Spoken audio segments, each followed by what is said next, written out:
देख रहे हैं सिटी 11 न्यूज़ पाकिस्तान HD। खबर शामिल करते हैं फैसलाबाद से। हमारे district bureau chief madam Nasra Kafeel की रिपोर्ट के मुताबिक फिजियो फॉर लाइफ फिजियोथेरेपी का आलमी दिन। दुनिया भर की तरह फैसलाबाद में भी फिजियोथेरेपी का आलमी दिन मनाया गया।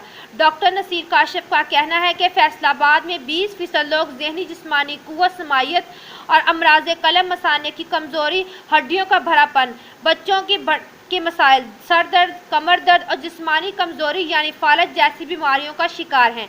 ऐसी बीमारियों का इलाज फिजियोथेरेपी की मदद से मुमकिन है, जिससे हम दवाइयों का इस्तेमाल कम करते हैं। सर्जरी ऑपरेशन की ज़रूरत नहीं पड़ती, बल्कि वर्जिश से बेहतरी आ जाती है।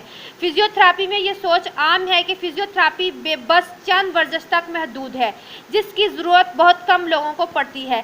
हकीकत यह है कि न सिर्फ फिजियोथेरेपी की मदद से बहुत सी बीमारियों का इलाज मुमकिन है, बल्कि मरीज़ का मेयार ज़िंदगी बेहतर करने का एक मजरूह तरीका है। अगर आप भी ऐसी ही किसी बीमारी का शिकार हैं तो एक बार किसी ऐसे फिजियोथेरेपी से मशवरा ज़रूर करें।